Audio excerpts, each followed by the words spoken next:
Hello everyone, welcome back to my another video. এফালে আমাৰ হুনমানুলে চকচন বাৰু আজি ভাবিছো ইয়াক লৈ মই এটা ভিডিও কৰো মানে ভিডিও কৰি ৰাখিছিলো ভাবিলো আপলোড কৰো কাৰণ কেতিয়াবা কুচৰি চাব পৰা হ'ব আৰু কি জানে নে যেতিয়া হোষ্টেলত থাকো নহয় তালে মই খুব মনত পৰি থাকে সেইভাবে যিমান পাৰো হিমান ঘৰলে আহোতে তাক মই ভিডিও কৰি ৰাখিবই চেষ্টা কৰো তাৰ পাছতে এফালে ফুলখিনি বুলো গুৰিটো সাফা কৰি দিউছোন তাতো আহি মানে তাৰ উৎপাত মুঠতে মোক কৰিব নিদিয়ে তাৰ লগত খেলিবহে লাগে আগতে কি হয় জানে নে দাদা যেতিয়া ঘৰত আছিল তেতিয়া মানে হি দাদাৰ লগতে নি টাইম থাকে হুৱা খোৱা সব দাদাৰ লগতে কৰে দিনটো দাদাৰ লগতে খেলি থাকে এতিয়া দাদা নথকাকে প্ৰথমবাৰ মই যেহেতু ঘৰত আছো হি হেভাবে মানে একদম মো পাছে পাছে লাগি ফুৰিছে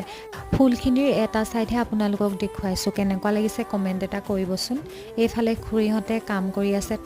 তাতো মানে তাৰ আপত্তি দেখিছে ন আপোনালোকে ভিডিওটো আজিলে ভিডিওটো ইমানে আছিল ভিডিওটো শেষলৈকে চোৱাৰ বাবে থ্যাংক ইউ আজিলে আহিছো বাই